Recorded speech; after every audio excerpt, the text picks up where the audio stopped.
घने जंगल के बीचों बीच एक विशाल और ताकतवर शेर रहता था। पूरा जंगल उससे डरता था। उसकी दहाड़ से पेड़ तक कांप जाते थे। जानवर उसे जंगल का राजा कहते थे। लेकिन सच ये था कि शेर बहुत अकेला था। उसकी ताकत से सब डरते थे, पर कोई उससे बात नहीं करता था। एक दिन जंगल में भयंकर सूखा पड़ गया। नदी सूखने लगी, शिकार मिलना मुश्किल हो गया।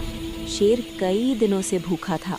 उसी दौरान उसने देखा कि एक छोटा सा हिरण घायल होकर नदी के किनारे बैठा रो रहा है। शेर के पेट में भूख की आग जल रही थी, लेकिन हिरण की हालत देखकर उसका दिल पिघल गया। शेर ने हिरण से पूछा, तुम रो क्यों रहे हो? हिरण बोला, मेरा पैर टूट गया है, अब मैं भाग नहीं सकता, शिकारी मुझे मार देंगे। शेर कुछ देर चुप रहा, फिर उसने कहा, डरो मत, जब तक मैं हूँ तुम्हें कोई नुकसान नहीं पहुँचा सकता।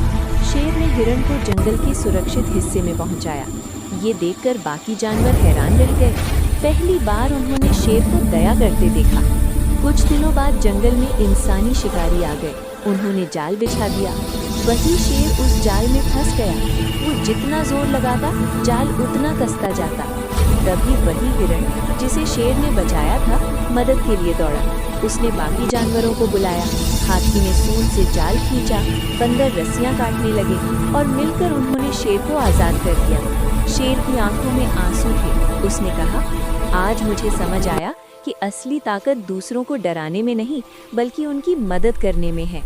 उस दिन के बाद शेर सिर्फ जंगल का राजा नहीं रहा, बल्कि सबका रक्षक बन गया। जंगल में शांति लौट आई